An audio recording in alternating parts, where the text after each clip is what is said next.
Shri Sai master ప్రవచనములు అధ్యాయం 14 విశ్వప్రబోధము. మరొక విషయం, భూమి నుండి వృక్షం సారాన్ని గ్రహిస్తుంది. అలాగే భూమి కూడా వృక్షం వల్ల సారవంతమవుతుంది.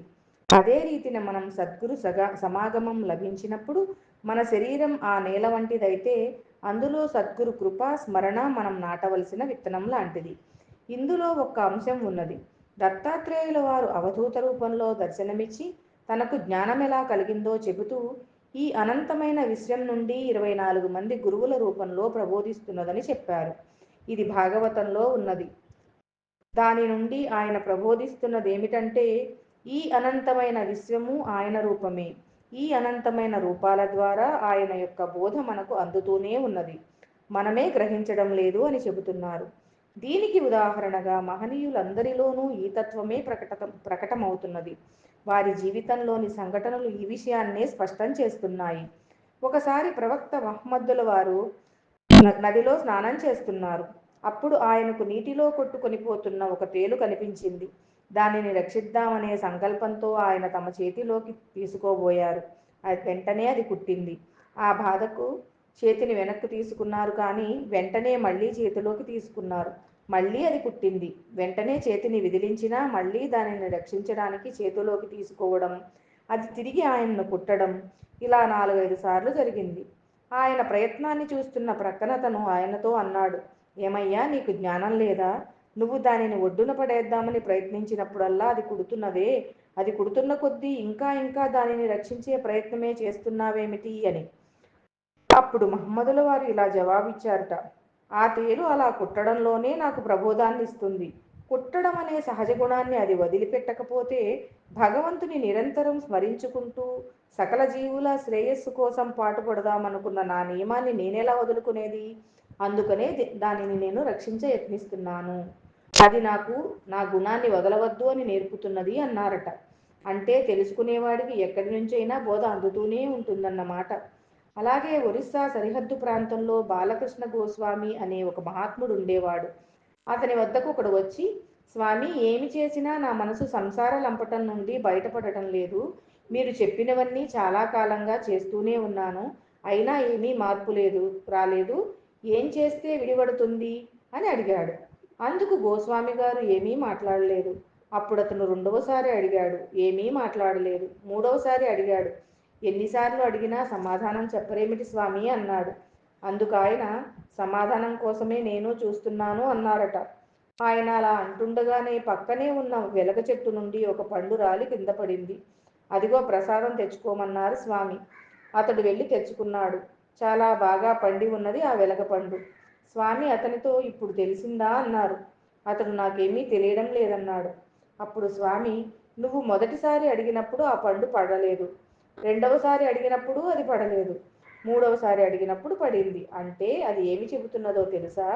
నువ్వు ఏ గురువునైతే విశ్వసించావో, ఏ గురువు బోధనైతే ఆశ్రయిస్తున్నావో వారిని నిష్ఠా సబూరిలతో అట్లాగే ఆశ్రయించుకొని ఉంటే నీ హృదయం పక్వానికి వచ్చి అడగవలసిన అవసరం లేకుండా దానంతటదే చెట్టు నుండి ఆ పండు ఎట్లా అయితే విడిపడిందో అదేవిధంగా సంసార వృక్షం నుంచి నీవు విడిపడతావు.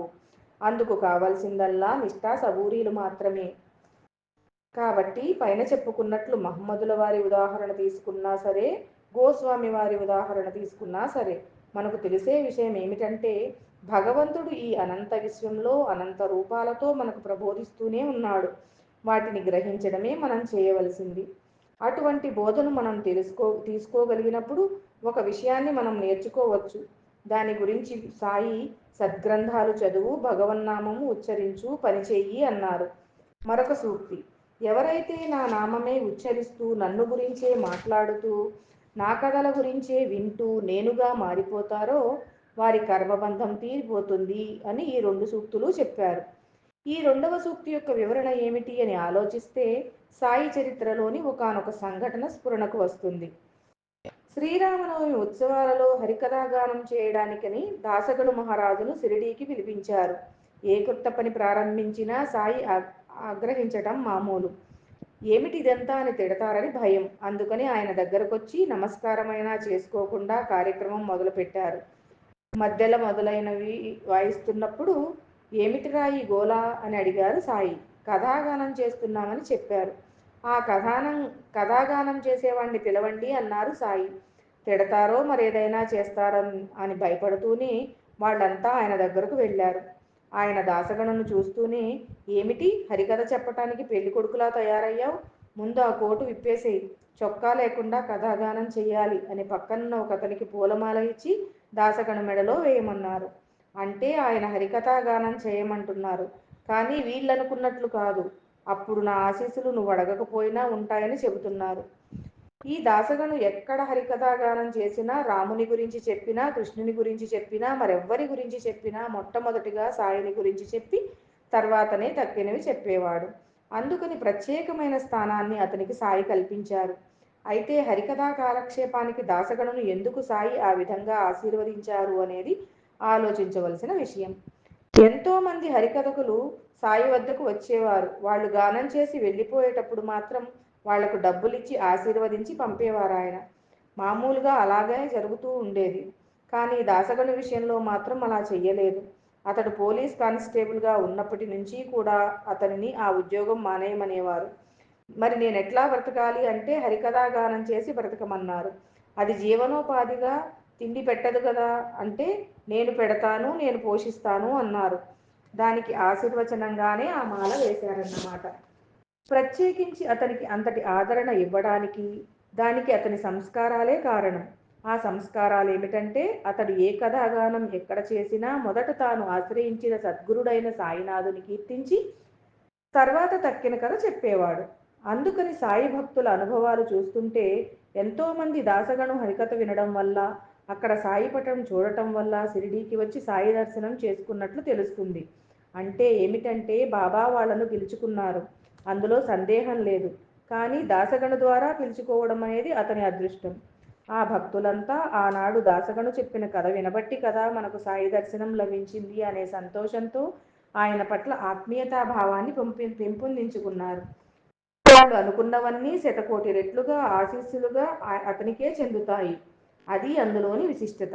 అందుకని మన పూర్వీకులందరూ చెప్పారు, మందిర నిర్మాణం కానీ, ఆలయ నిర్మాణం కానీ, మహాత్ముల కథాగానము, కథారచన మొదలైనవన్నీ భగవంతుడు మనకు ఇచ్చినటువంటి సేవ అని, అది మహాపుణ్యము అని చెప్పారు. అలా చెప్పడానికి కూడా కారణం ఇదే.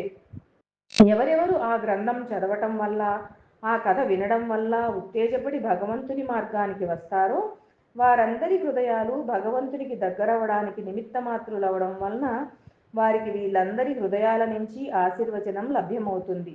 అది అక్కడి రహస్యం. అందుకని సద్గురుని గూర్చి చెప్పడం అనే పూర్వజన్మ సంస్కారం అతనిలో ఉంది. అందుకనే నేటికి మనము ఆయనను తలుచుకుంటూనే ఉన్నాము. అందుకని అతనికి అంతటి అదృష్టం లభిస్తూనే ఉంది. అందుకనే అటువంటి అవకాశం అతనికి కల్పించారు సాయి. నా నామాన్నే స్మరిస్తూ, నన్నే తలుచుకుంటూ, నా గురించే వింటూ, నా గురించే మాట్లాడుతూ అనన్యమైన చింతనలో ఎవడైతే ఉంటాడో వాడి కర్మబంధం నశిస్తుంది, వాడు కర్మబంధ విముక్తుడవుతాడు అని సాయి చెప్పారు. ఈ విధంగా చేయడం వల్ల ఎవరైతే మనతో సంబంధంలోకి వస్తున్నారో వారందరి జీవితం సార్థకమవడానికి మనం నిమిత్త మాత్రులం అవుతాము. అన్ని దానాలలోకి అన్నదానం గొప్పదని సామాన్యంగా చెబుతుంటారు. కానీ జాగ్రత్తగా గమనించినట్లయితే అంతకంటే కూడా గొప్పది జ్ఞానదానం.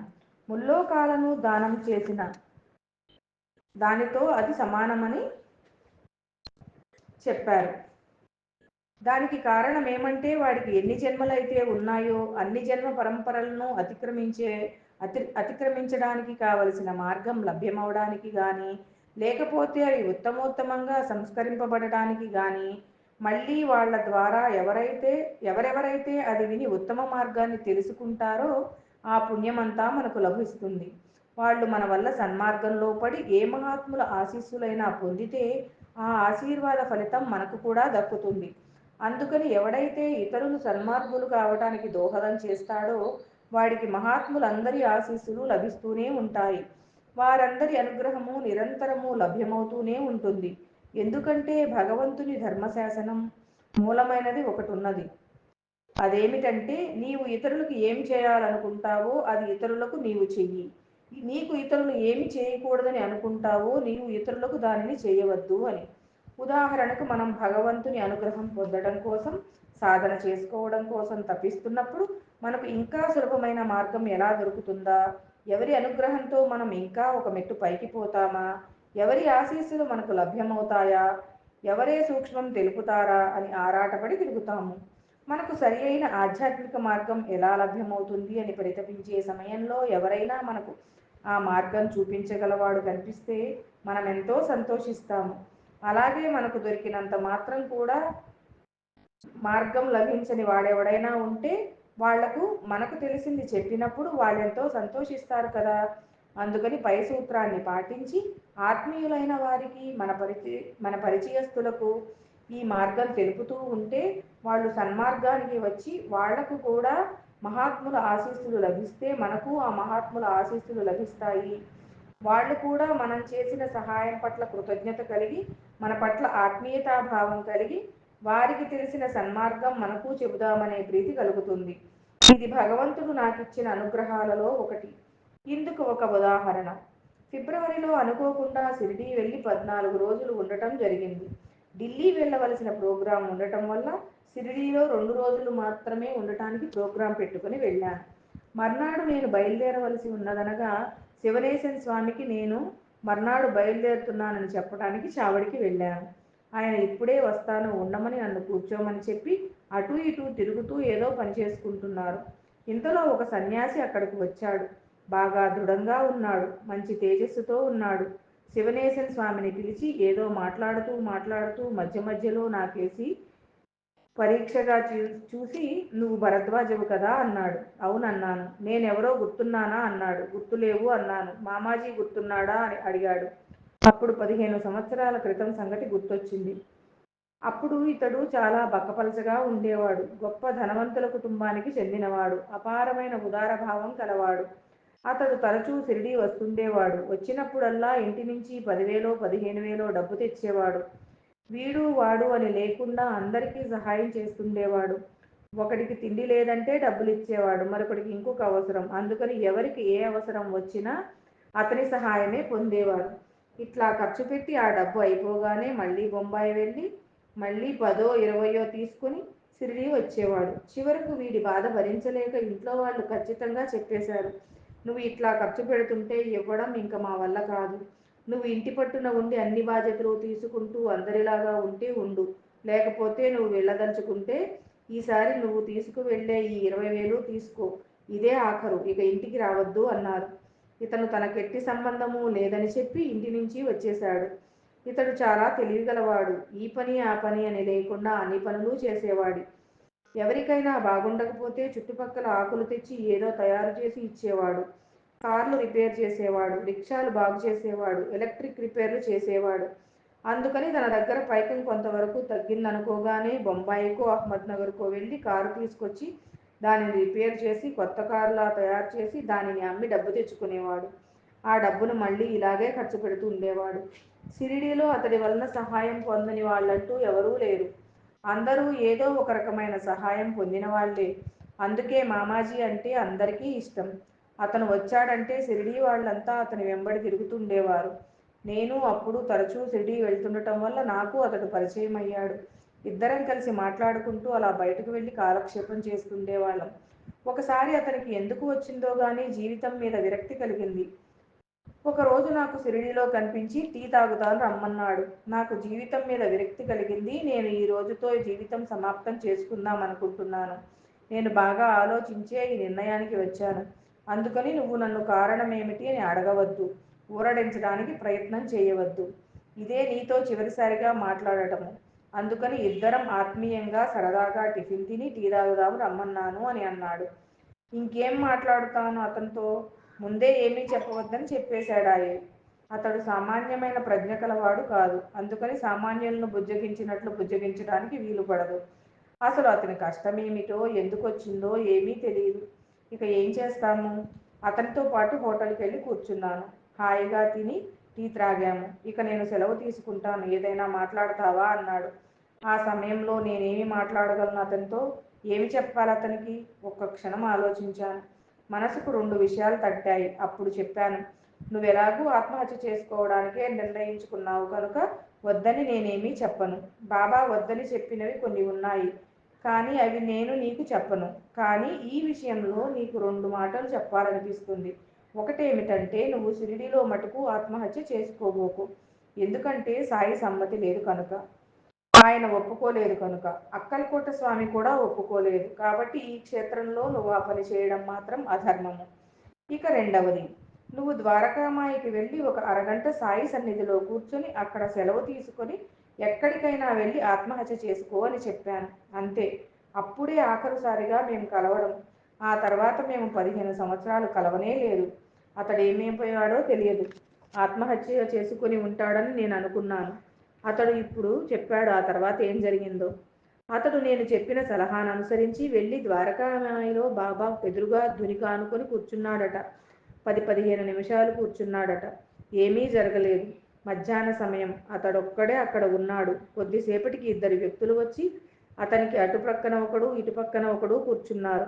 5 నిమిషాలు గడిచాక ఒక పక్కన కూర్చున్నవాడు ముందుకు వంగి మరొక పక్కవాడితో చెబుతున్నాడట. ఔరంగాబాదులో నీకు స్నేహితుడున్నాడు కదా, అతన్ని కలవకూడదు అని.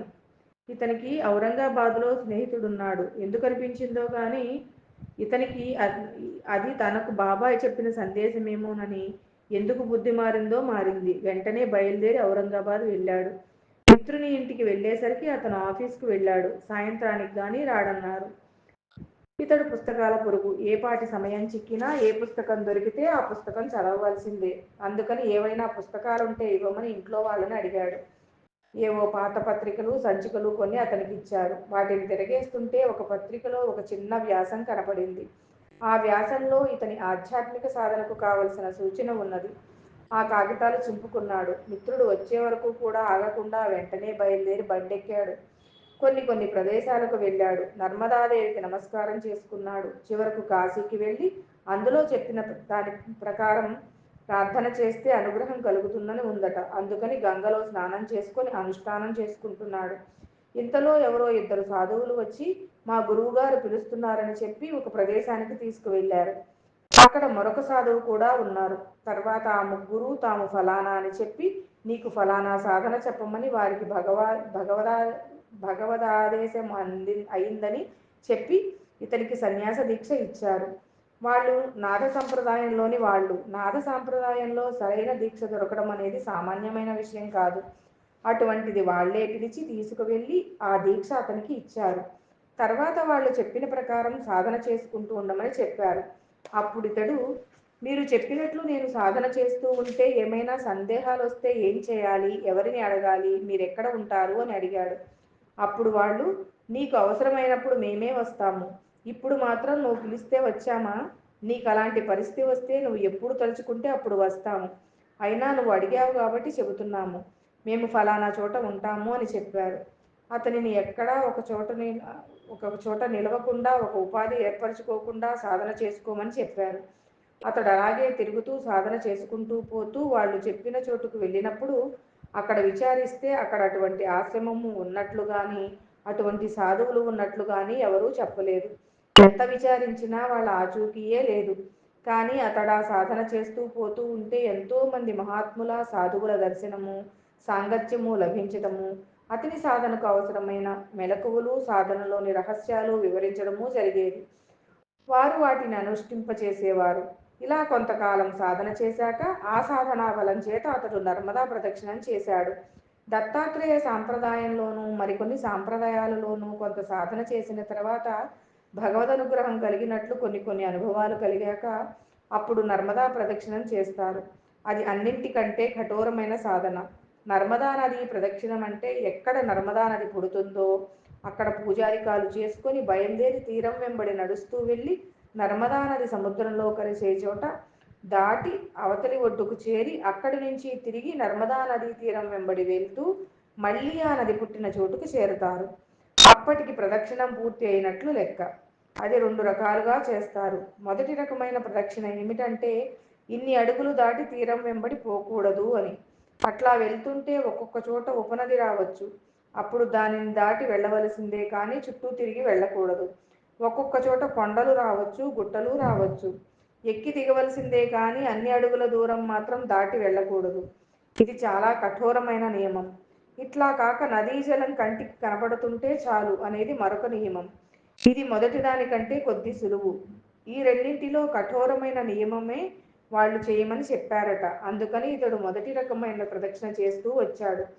ఇతడు ఆ దీక్ష చేస్తూ ఉంటే ఎంతోమంది మేము చేస్తామని ఇతడి వెంట బయలుదేరారట. ఇతనితో పాటు వాళ్ళు నడవలేకపోయేవాళ్ళట. ఇతడు రోజుకు 40 కిలోమీటర్ల నుంచి 50 కిలోమీటర్ల దూరం నడిచేవాడట. ఏ ఒక్క రోజు అంతకు మించి తక్కువ నడిచేది లేదట. అందుకని మిగతా వాళ్ళు 2-3 రోజులు వెనకబడేవారట. ఇతడు వెళ్తుంటే ఇతనికి ఆకలై ఆహారం తీసుకుంటే బాగుండును అనుకునేసరికి ఎవరో ఒకరు అన్నం పళ్ళాలలో తీసుకొని ఇతని కోసం ఎదురుచూస్తూ ఉండేవారట. ఇతడు ఒక్కరోజు కూడా ఆహారం లేకుండా పస్తుండలేదుట. ఒక్కొక్క చోట ఒక్కొక్క మహాత్ముడు కనపడి అతన్ని అక్కడ 3-4 రోజులు ఉండమని ఆపేసేవారట. అప్పుడు వాళ్ళ దగ్గర అలాగే ఉండి తాను తెలుసుకోవలసిన విషయాలు తెలుసుకుని తనకు కావలసిన విద్య నేర్చుకుని మళ్ళీ ప్రదక్షిణ కొనసాగించేవాడట. ఆ విధంగా 2-3 రోజులు ఉండటం చేత ఇతని కంటే వెనుకబడ్డ వాళ్ళు వచ్చి ఇతన్ని కలుసుకునేవారట. అప్పుడు వాళ్ళ ద్వారా ఇతనికి తెలిసిందేమిటంటే ఇతనికి మహాత్ములు ఆశ్రమము కనిపించిన చోట వాళ్ళకు ఏమీ కనిపించేవి కావుట. ఇతనికి కనిపించినట్లు ఎవరైనా కనిపించడం గాని ఆహారం ఇవ్వడం గాని ఏమీ జరిగేవి కావుట. 150 కిలోమీటర్లు 200 కిలోమీటర్లు నరసంచారమే లేకుండా తినడానికి గాని తాగటానికి గాని ఏమీ దొరకక అవస్థ పడవలసి వచ్చేదట. అడుగుదామన్నా నరసంచారమే ఉండేది కాదుట. అది నర్మదా నది అనుగ్రహం అంటే ఆమె ఆశీర్వచనం పొందిన వాడికి ఇతనికి జరిగినట్లు జరుగుతుంది, లేనివాడికి వాళ్లకు జరిగినట్లు జరుగుతుంది. ఆ విధంగా ఇబ్బందులు పడలేక కొంతమంది ఆ ప్రదక్షిణం చేయడం విరమించుకున్నారట. ఒక వృద్ధుడు మాత్రం నేను నీతో పాటే వస్తానని వెంటపడ్డాడట. వృద్ధుణ్ణి తనతో తీసుకుపోయేదెట్లా, అతనితో పాటు నెమ్మదిగా నడిచేదెట్లా, అలాగే అతన్ని తీసుకుపోతుంటే ఒక్కొక్కసారి ఉన్నట్టుండి అనేవాడట, నాకు చలి పుడుతున్నది, వణికిపోతున్నాను, కప్పుకోవడానికి రగ్గుంటే గానీ లాభం లేదు, నాకు చలి జ్వరం వచ్చేస్తుంది అని. అతడు ఎక్కడి నుంచి తెస్తాడు రగ్గు, అది లేకపోతే చచ్చిపోతాను అనేవాడట. పోనీ అని వృద్ధుని వదిలేద్దామా అంటే మనిషి తోడు లేరు. అప్పుడు 2 ధర్మాల మధ్య ఇరుక్కున్నాడన్నమాట. అప్పుడు అతడు కూర్చుని ప్రార్థన చేసుకుంటుంటే ఎవరో ఇతని ముక్కు ముఖం తెలియని వాళ్ళు వచ్చి, పాపం ఇంత దూరం చలిలో ప్రయాణం చేస్తున్నావు కదా అని నీకు రగ్గైనా ఇవ్వాలనిపించింది అని రగ్గు ఇచ్చి వెళ్ళిపోయేవారట. ఇలాంటి చిత్రమైన అనుభవాలు ఎన్నో జరిగేవట. ఆ విధంగా అతడు 2.5-3 సంవత్సరాలలో నర్మదా నది ప్రదక్షిణం పూర్తి చేసి తిరిగి వచ్చాడు. అక్కడి నుంచి వచ్చాక అతడు షిరిడీ రావడం అదే. అతని సాధనకు జనంలోకి అతడు రాకూడదు. అందుకని అతడు రాగానే సంస్థానం వాళ్ళు అతడు ఎక్కడ ఉంటాడో తెలియడానికి వీలు లేని చోట ఉంచారు. అతడు ప్రతిరోజు మధ్యాహ్నం 3-3:30 గంటల ప్రాంతంలో మందిరానికి వచ్చి సాయి దర్శనం చేసుకుని ఎవరికీ తెలియకుండా వెళ్ళిపోయేవాడు. ఆ భగవంతుని లీల ఎలా ఉంటుందో! సరిగ్గా అతను షిరిడీ వచ్చిన సమయంలోనే నేను అనుకోకుండా షిరిడీ వెళ్ళటము, అతడు శివనేశన స్వామితో మాట్లాడమని వచ్చిన సమయంలో నేను అక్కడ ఉండటము, నన్ను అతడు గుర్తుపట్టి పలకరించడము జరిగిందన్నమాట. అప్పుడు అతడు, ఇప్పుడు నేను గుర్తు వచ్చానా అన్నాడు. గుర్తొచ్చావని నేను అనగానే అతడు, నేను నీతో కొన్ని విషయాలు చెప్పాలి, నువ్వు ఇక్కడ ఎన్నాళ్ళు ఉంటావు అని అడిగాడు. నేను రేపు తప్పక వెళ్ళిపోవాలని చెప్పాను. అప్పుడు అతడు, నీకు చాలా విషయాలు చెప్పాలి, నువ్వు 10-15 రోజులు నాతో గడపాలి, నేను నీకోసమే వచ్చాను, నువ్వు ఉండిపో అన్నాడు. షిరిడీలో శివనేశన స్వామి సన్నిధిలో ఒక సాధువు వచ్చి నీకు కొన్ని విషయాలు చెప్పాలి అంటున్నప్పుడు ఉండమంటున్నాడు, కొన్ని విషయాలు చెప్పాలి అంటున్నాడు, ఉండమంటున్నాడు. అందుకని బాబాకు ఒక నమస్కారం పెట్టి ఇంటికి ఒక టెలిగ్రామ్ కొట్టి అతనితో సరే ఉంటానన్నాను. అతడు సరేనని వెళ్ళి మర్నాడు వచ్చాడు. వచ్చి నేనుండే రూమ్ ఖాళీ చేసి ఒక టీ స్టాల్ పేరు చెప్పి అక్కడికి రమ్మనమని, ఆ టీ స్టాల్ వాడు నన్ను తన దగ్గరకు తీసుకువస్తాడని చెప్పాడు. నేను రూమ్ ఖాళీ చేసి ఆ టీ స్టాల్కు వెళ్తే అతడు సాయంత్రం రమ్మనమని, అప్పుడైతే ఎవరూ చూడరు కనుక అప్పుడు తీసుకువెళ్తానని చెప్పాడు. సరేనని నేను వెళ్తే రాత్రి 9:30 గంటలకు అతన్ని దగ్గరకు తీసుకువెళ్ళాడు. అప్పుడు నన్ను 14 రోజులు అక్కడే ఉంచి ఎన్నో విషయాలు చెప్పాడు. అతడేమన్నాడంటే, ఆ రోజు సాయి నిన్ను నిమిత్తమాత్రునిగా చేసుకుని నన్ను ఔరంగాబాదు పొమ్మని చెప్పి ఉండకపోతే నా జీవితం వేరుగా ఉండేది. అప్పుడు ఒక రకమైన మరణం సంభవించి ఉండేది. ఇప్పుడు ఇంకొక రకమైన మరణం సంభవించింది. అప్పుడు ఒక రకమైన జన్మ వచ్చేది. ఇప్పుడు ఇంకొక రకమైన జన్మ వచ్చింది. అప్పుడు ఒక రకమైన విద్య వచ్చేది, ఇప్పుడు ఇంకొక రకమైన విద్య వచ్చింది. కాబట్టి ఇందులో నీకు భాగం ఉంది, నాకు వచ్చిన దాంట్లో కూడా నీకు భాగం ఉంది. అందుకని మనిద్దరం పంచుకుందాం, కూర్చో అని అతడు ఎంతో కష్టపడి నేర్చుకున్న వాటిల్లో కొన్ని నాకు బాబా ఏవైతే చెప్పమన్నారో అవి మాత్రమే చెప్పాడు. అతన్ని చెప్పమని ఎవరడిగాడు? నేనేమన్నా అడిగానా? నేనేమన్నా వాటి కోసం తపస్సు చేశానా? పోనీ బాబానైనా ఇవన్నీ కావాలని అడిగానా? దీనిని బట్టి బాబా చెప్పిన ఆ మాట వెనకాల ఎంతటి అర్థమున్నదో తెలుస్తుంది. ఈ మధ్య ఒక కుర్రవాడు ఉత్తరం రాశాడు.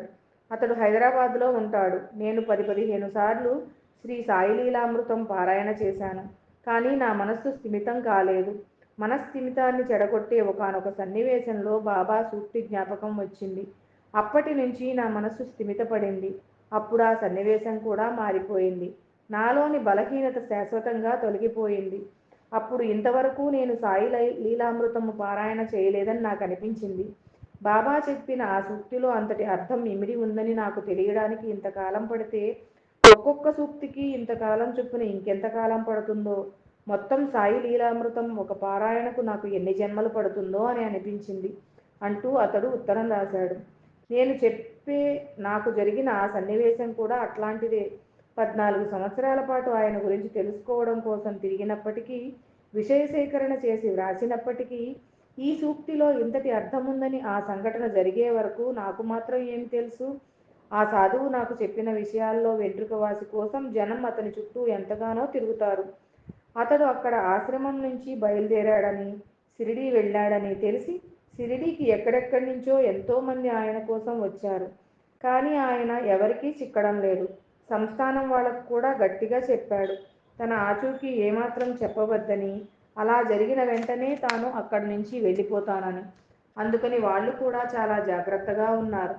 అటువంటి ఆ సాధువు నన్ను పిలిచి తాను చేసిన సాధనలోని కొన్ని రహస్యాలు చెప్పారంటే అది సాయి కృప కాక మరేమిటి? సద్గురువు యొక్క స్పర్శ కలిగే లోపల అన్నీ అర్థమైనట్లు కనపడతాయే కానీ ఏదీ అర్థమవదు అన్న సంగతి తెలుస్తుంది. సద్గురువు సన్నిధికి వచ్చిన తర్వాత ఆయనను స్మరించుకుంటుంటే వారి అనుగ్రహం సంపూర్ణంగా ఉంటుంది. అందుకు ఉదాహరణగా ఈ రోజున నాకు జరిగిన ఒక సన్నివేశాన్ని చెబుతాను. ఈరోజు కార్తీక పూర్ణిమ, ప్రత్యేకమైన రోజు. ఈరోజు కార్తీక పూర్ణిమ అన్న సంగతి ఉదయం నుంచి నాకు గుర్తే లేదు. కూర్చుని నా దారిని నేను ఏదో రాసుకుంటుంటే ఇంట్లో వాళ్ళు గుర్తు చేశారు, ఈరోజు కార్తీక పూర్ణిమ కదా, లేచి స్నానం చేస్తారా, చాలా ఆలస్యమైంది అని. అప్పుడు వెళ్ళి స్నానం చేస్తూ, ఈరోజు కార్తీక పూర్ణిమ, అరుణాచలంలో బాగా జరుగుతుంది కదా అనుకున్నాను. ఇంతలో ఎప్పుడో రామతీర్థం వస్తానని ప్రోగ్రాం ఇచ్చాడండి. రామతీర్థం వస్తానని ప్రోగ్రాం ఇచ్చానట, నాకు జ్ఞాపకం లేదు. ఆయన వచ్చి 3 గంటలకల్లా వచ్చి మిమ్మల్ని అక్కడికి తీసుకుపోతాను, ఆ సంగతి మీకు గుర్తు చేయడానికి వచ్చాను అన్నాడు. ఇక్కడ సత్సంగం ఉంది, ఎట్లా అని అంటే, మళ్ళీ 8 గంటలకల్లా మిమ్మల్ని దింపే బాధ్యత నాది అన్నాడు. అక్కడ వాళ్ళకొక ఇబ్బంది వచ్చింది. ఉషశ్రీ గారు కార్యక్రమానికి వచ్చి ఆయనకు ఒంట్లో బాగుండక క్యాన్సిల్ చేసుకున్నట్లు వీళ్ళకు 11 గంటలకు తెలిసింది. ఆయన వస్తారనే నమ్మకంతో వీళ్ళు ఫంక్షన్ పెట్టుకున్నారు. ఆయన రావట్లేదని తెలిసి పరిగెత్తుకుంటూ వచ్చి, మీరు రాక తప్పదు, కార్యక్రమం చెడిపోతుంది, మీరు రాకపోతే అన్నారు. అట్లాంటి పరిస్థితుల్లో తప్పక వస్తాను, అయితే 8 గంటలకల్లా నన్ను ఇక్కడికి చేర్పించాలి అన్నాను. సరేనన్నారు. ఈ సంఘటన గురించి ఆలోచిస్తే ఇందులో వాళ్ళ కార్యక్రమం మాత్రమే నెరవేరుతున్నదా? కార్తీక పూర్ణిమ నాడు శివక్షేత్రానికి తీసుకుపోయారు. శివాలయంలో దర్శనమైంది. అక్కడ కొంచెం సేపు సత్సంగం చేసుకోవడం జరిగింది. ఈరోజు కార్తీక పూర్ణిమ అన్న సంగతి గుర్తులేదే. పోనీ సాయి అయినా గుర్తు చేయలేదే అనుకున్నందుకు ఆయన ఎట్లా జరిపించాడో చూడండి. అది గురు అనుగ్రహం అంటే. ఒక్క క్షణం మనం ఏమారినా ఆయన ఏమాత్రం ఏమారరు. ఇది ఇట్లా జరగలేదే అనుకుంటే వెంటనే అందుకు అవసరమైన అనుభవం జరగవలసిందే. అందుకు ఇది ఒక ఉదాహరణ మాత్రమే. అలాగే ఇంకొకరికి కలిగిన అనుభూతి కూడా సరిపోతుంది. బుద్ధుడున్నాడు. ఎవడో జబ్బు పడితే చూచాడు, ఎవడో చనిపోతే చూచాడు, వృద్ధాప్యం వస్తే చూచాడు. అన్నింటిని గూర్చి ఆలోచించి దుఃఖానికి మూల కారణం ఏదో తెలుసుకుని దానిని నశింప చేసుకుని బుద్ధుడైనాడు. ఇలా మరెవరికో కలిగిన అనుభవం చూచి కూడా బుద్ధుడు పొందాడు. అలాగే భాగవతంలో చెప్పిన 24 గురువుల గూర్చి తెలుసుకుంటే అక్కడ ఏదో ఒక సన్నివేశం ఎవరింట్లోనో ఎందుకో వాళ్ళ కోసం జరిగిన సన్నివేశాన్ని చూచి దానిని తనకు గురువుగా తీసుకోవడమే గొప్పతనం. అదే అక్కడ మనం గమనించవలసిన విశేషం. కాబట్టి ఎక్కడ నుండి పొందాలి బోధ అని అడిగితే ఎక్కడి నుంచి పడితే అక్కడ నుంచి పొందవచ్చు. ఇది తెలుపడం కోసమే బాబా ఏం చేశారంటే హేమాది పంతులు శ్యామతో కాసేపు మాట్లాడి రమ్మన్నారు. ఆ చెప్పవలసిందేదో తన దగ్గరే చెప్పించవచ్చు కదా. లోపల తపన కలిగినప్పుడు ఎక్కడికైనా వెళ్ళు, నీకు సరిపోయేదే వస్తుంది అని తెలియజేస్తున్నారు. అయితే శ్యామ దగ్గరికే ఎందుకు పంపించారంటే అది స్మరించడంలో వాడికి ఉపయోగం ఉంది కనుక. శ్యామ పూజ పూర్తి చేసుకున్నాడు. అతడు కూడా ద్వారకామాయికి రాబోతున్నాడు. అయితే హేమాద్ పంతుతో కొద్దిసేపు మాట్లాడటం వల్ల అది మననం చేసుకోవడం వల్ల వాడికి ప్రయోజనం ఉన్నది. 15 రూపాయలు దక్షిణగా ఇవ్వడం అంటే అదే. గుడ్డెద్దు చేలో పడ్డట్లు అనుష్ఠానం చేసుకుంటున్నాడు. అందుకని హేమాద్ పంత్ అడిగినప్పుడు చక్కని సమయస్ఫూర్తితో జ్ఞాపకం వస్తున్నది. అప్పుడు వాడికి కూడా శ్రద్ధ కలుగుతుంది. ఉదాహరణకు మనం క్లాసులో కూర్చుని పాఠం వింటున్నాము. వింటున్నప్పుడు మనసు ఎక్కడికో వెళ్ళింది. ఉన్నట్లుండి మనం క్లాసులో కూర్చున్నాం కదా అని గుర్తుకు రాగానే పాఠం అర్థమవడం మొదలు పెడుతుంది. అలాగే పూజా పునస్కారాలు ఎప్పుడైతే యాంత్రికమయ్యాయో అప్పుడు అందులోంచి ఒకసారి కుదిపి మళ్ళీ సరియైన స్థితికి తీసుకువచ్చాడు మసీదుకు వచ్చే ముందు. అందుకని ఇతడు వెళ్ళటం అతనికి కూడా ఉపయోగపడింది. అదే వాడి దగ్గర నుంచి 15 రూపాయలు దక్షిణ తెమ్మనడం అంటే. అలా కాకపోతే అతనినే బాబా అడగవచ్చు కదా. అంతటి సమన్వయం ఉంటుంది గురువు యొక్క లీలలో.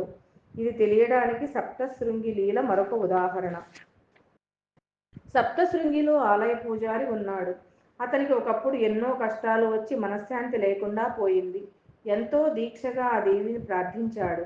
ఒకనాడు స్వప్నంలో ఆ దేవి కనిపించి బాబా దగ్గరకు వెళ్ళు, నీకు మనశ్శాంతి లభిస్తుంది అని చెప్పింది. అప్పట్లో సాయిబాబా పేరు ప్రఖ్యాతులు కానీ షిరిడీ పేరు కానీ మహారాష్ట్ర దేశంలోనే తెలియవు.